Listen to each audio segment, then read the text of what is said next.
অনেক সিনেমায় হচ্ছে ক্যারাতে দৃশ্য করেছেন বা ফাইটিং মারামারি ছবি করেছেন। আপনার কাছে কোন অভিনেতার সাথে আসলে ফাইট করতে বেশি ভালো লেগেছে? ইন্ট্রোসেন্স মানে ভালো লাগার চেয়েও বড় দুরকম আছে। একটু হচ্ছে যে অডিয়েন্সের যে অ্যাকসেপ্টেন্সের যে ব্যাপারটি ছিল সেটা ছিল আমার সাথে ড্যানিকে সবসময় দেখতে চাইতো। ড্যানি সিডাক, এটা আমাদের একটা পেয়ারের মতো ছিল।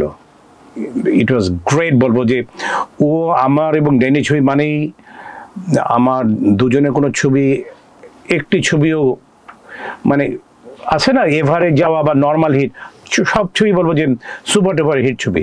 তো ওর সাথে মারামারি করতে গেলে পর সবসময় একটু অ্যালার্ট থাকতো, বিকজ আমরা দুজনে যখন মারামারি করতাম কোনো সেন্স কাজ করতো না, হাত পা ফুলে ঠুলে মারামারি করে মানে নাস্তার মধ্যে অবস্থা হয়ে যেত।